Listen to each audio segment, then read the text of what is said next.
Haw Par Villa, formerly known as Tiger Mountain Gardens, is an Asian cultural park situated along Pasir Panjang Road. The park was built in 1937 by Burmese-Chinese entrepreneur and philanthropist Aw Haw to showcase Chinese folk religions and mythology. It is a repository of Chinese faiths, history, culture, and traditional values, and contains over 1,000 vibrantly painted sculptures, such as the Buddha, Taoist Celestial Masters, and the Eight Immortals, which reflect syncretic elements of Buddhism, Confucianism, Taoism, and Chinese mythology. Although the park wasn't built as a physical structure created for worship, such as churches or mosques, the elements of the folk religions seen in the park underscore how the unique way Chinese folk religions are structured do not require structured institutions or religious leaders such as pastors or imams to share the essence and teachings of the religion.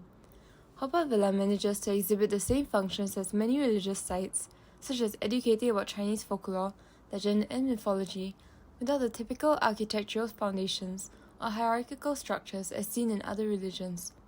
During the park's initial opening in 1937, Aw Haw had intended for the statues and dioramas in the park to teach visitors traditional Chinese morality,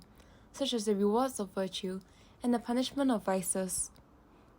Using Durkheim's concept of functionalism, the religious aspect of Haw Par Villa can be understood as the role of religion in enforcing religious-based morals and norms to help maintain conformity and control in our society.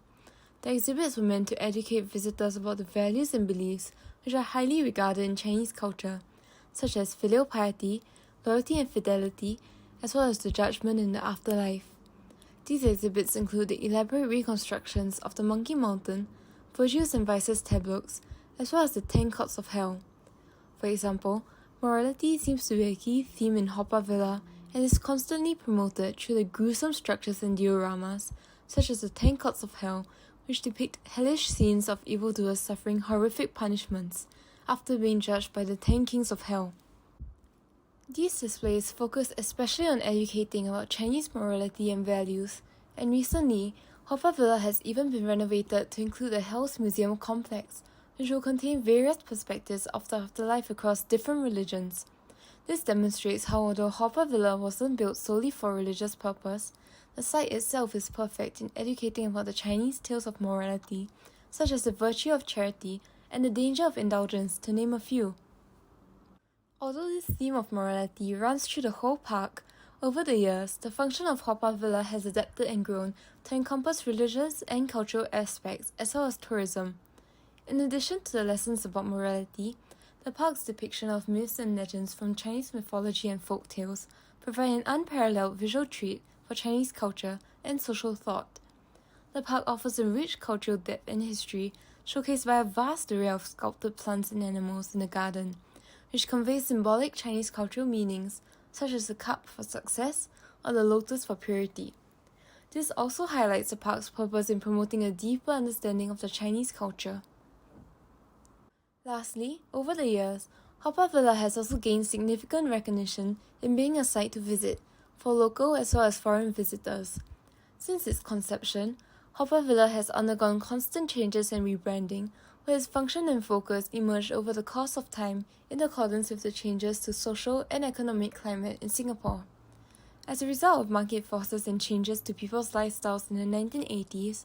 Singapore Tourism Board spent $80 million to modernize Haw Par Villa in order to capitalize on the landscape to produce real economic value.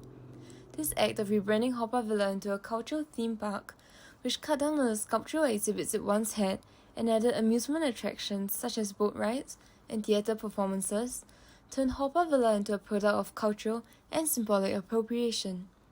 However, once it was understood that the commercialization had led to a decline in visitorship, Haw Par Villa went back to operating as a free park in 2014, and this signaled the start of its revitalization. In conclusion, the sprawling grounds of Haw Par Villa highlights how an area does not need to be termed a religious site or institution in order to carry out the functions of a religion. In this case, Haw Par Villa's statues and dioramas depicting scenes from legends and myths are enough to educate one on the morals and virtues emphasized by Chinese religions. By utilizing Durkheim's theory of functionalism, we can observe how Haw Par Villa has many functions, which change in order to adapt to a shift in equilibrium in society. As a result, Haw Par Villa now serves multiple roles and functions, which coexist and work to maintain a stable state. Thus, Haw Par Villa is an essential part of Singapore's culture as it takes up a multi-purpose role of a place which offers equal opportunities for learning about Chinese religions, cultures, as well as for leisure pursuits.